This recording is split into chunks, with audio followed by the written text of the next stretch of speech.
So today I'm talking about a P0445 code, what it is and how you go about fixing it.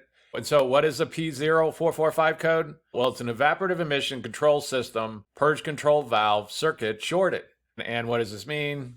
Well, basically there's a component called the purge valve that's part of the EVAP system, and the computer's seeing some kind of problem with it. And the EVAP system basically takes the gas vapors from the gas tank and feeds them back up to the engine to get burnt off so that the gas vapors don't escape into the atmosphere. This is for emissions. And depending on the vehicle, there can be differences on how these EVAP systems are designed, where the components are located, and things like this. But the basics of the way these EVAP systems work is that the gas vapors, they go through a hose over to what's called a vapor charcoal canister. And the charcoal canister is kind of like storage for the gas vapors. Located on the charcoal canister or built in right next to it is what's called a vapor vent valve. And the vent valve does different things. The computer uses it to test the system. It'll open and close it at different times. Test the system and be sure it's holding pressure correctly. Different things like this.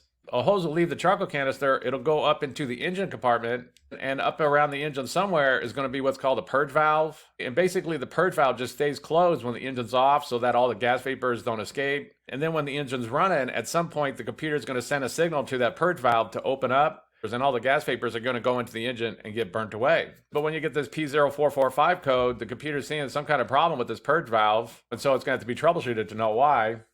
And so what would be some possible causes of a P0445 code?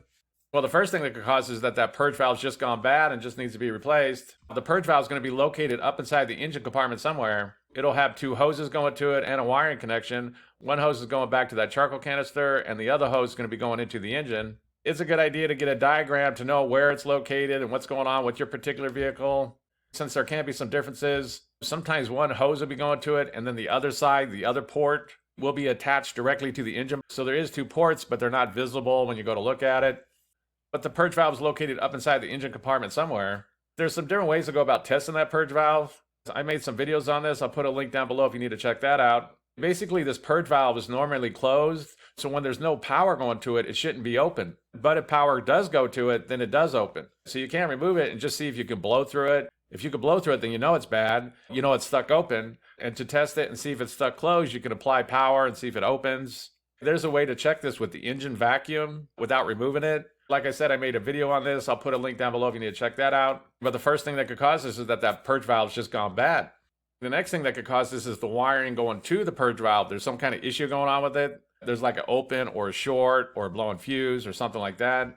So you can't get a wiring schematic for your particular vehicle since there is differences. You could get a multimeter and go and check the wiring and be sure that you're getting voltage, you got a good ground, things like this. Quite often these have 12 volts going to them, but be sure to check, be sure to get schematics for your particular vehicle. But if you can get schematics and a multimeter, you can go and test the wiring and be sure there's no open, short, or anything like this.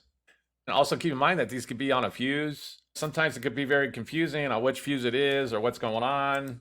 Quite often they're combined with other components. So there might be like 5 different components that are on the same fuse. And depending on the vehicle, this can sometimes be confusing on which fuse it is or what's going on. So you might have to do some research on your particular vehicle to know what's going on. But keep in mind that these can be on a fuse. Then if the fuse blows, then that's going to cause problems. But the next thing that could cause this is that there is some kind of wiring issue.